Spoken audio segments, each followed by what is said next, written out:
Hi. I thought we'd continue our talk about the Mahabharata, and this time I talk about meaning. So, the story of the Mahabharata has enlivened the hearts and minds of the people of India for over 2,000 years. It's not an exclusively religious text, it contains the moral and ethical law that has guided life on the subcontinent, but it has a deeper message.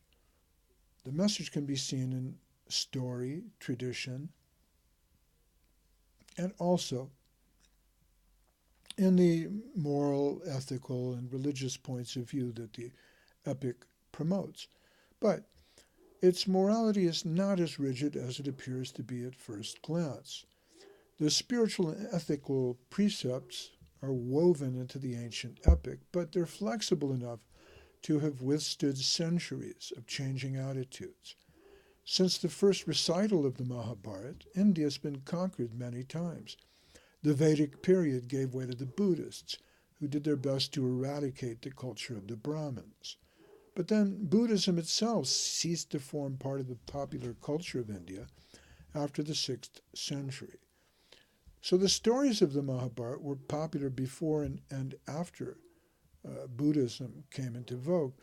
And with the invasion of the Mughals sometime after the 11th century,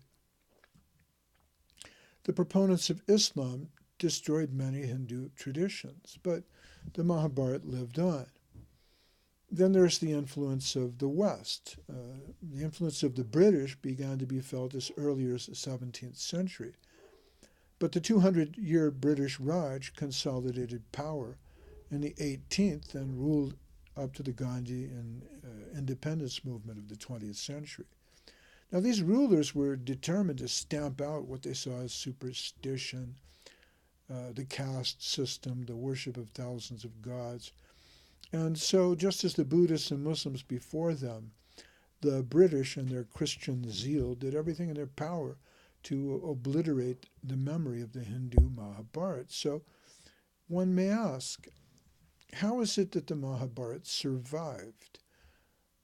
How is it possible that the story lived on? And what particular charm does this book hold over the people of India that, despite invasion by foreigners and attempts by different kinds of missionaries, the book lives on? The poet Shelley once remarked that the sweetest songs sing of the saddest things. The Mahabharata is not a joyful song. The ancient history of India is more than just a lament, it's deeply tragic. And the Mahabharata sings the sad song of the Kurus, whose ambition ends in disaster, and the tragic raga of the Pandava brothers. Now, the Pandavas, while they're always optimistic, begin their life as orphans. And as warriors, they're honorable. They never strike the first blow. But their youth is ruined in wandering through the forest and waiting to be kings. Their dream of kingdom is never realized. Even in the end, they gain the kingdom, but they lose their relatives, their families, and even their children. So their hopes are shattered by war. The Kurukshetra war takes the sons of Draupadi and Arjuna's favorite son, Abhimanyu. And this internecine war between brothers and cousins takes not only their cousins, but their guru and their grandfather as well. And if this were not sufficient tragedy, when Arjuna and his brothers die, they see their enemies exalted in heaven while the Pandavas themselves go to hell. So with this tragic denouement, one may ask, what is their saving grace? So the deeper meaning of the book leads us to a spiritual understanding. The friends of Krishna may lose the world and their kingdom, but they gain divine love. They may lose heaven, but the mundane heaven of their enemies is really just a part of the system of repeated birth and death and karma. Having enjoyed heaven, their enemies will be born on earth again. They'll suffer their karma and even go to hell. Whereas the suffering of the Pandavas has ended. This is the promise of the Mahabharata. They may have lost the worldly heaven of the gods, but their eternal souls are redeemed in the supreme abode of Krishna.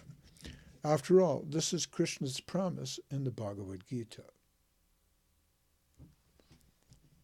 which is the heart of the Mahabharata. So the rupture of their loss is redeemed by the radiance of their love for Krishna. Now, this is the true and inner meaning of the Mahabharata. This has been resisted by scholars from Islam, scholars from the West, and even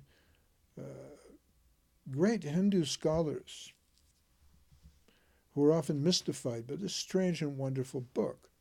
But if the Mahabharata is only a collection of strange myths about heroes who fight and heroines who love, then there are many things that just don't make sense.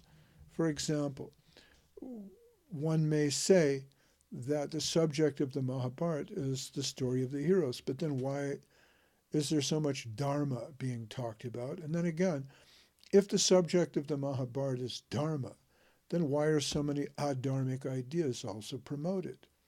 So these scholars, they try to conclude that the book has been edited so many times and so many things have been added over the centuries that it's lost its original meaning.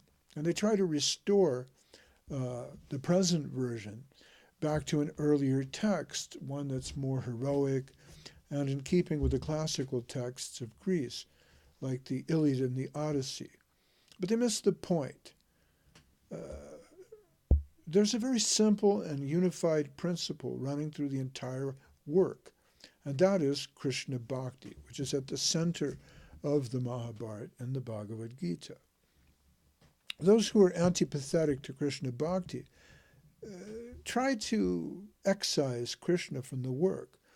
Some of them would go so far as to make him the villain,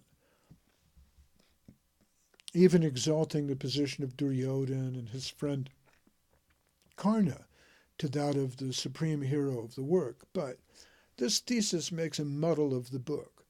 In our coming talks, we'll analyze this point in a little greater depth.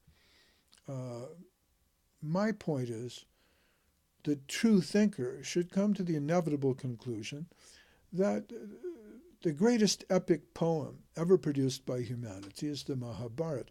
It's greater in scope and poetry than the Iliad and the Odyssey, and its spiritual message runs deeper than the Bible. And if you take a close look at the Mahabharata, you'll find that its greatest theme, its purport, the uniting principle and conclusion of the book, is that divine love for Krishna, reality the beautiful, is the supreme goal and the highest attainment of heroes. So thank you very much for tuning in and watching. I'll try to keep these videos as short as possible. Happy New Year.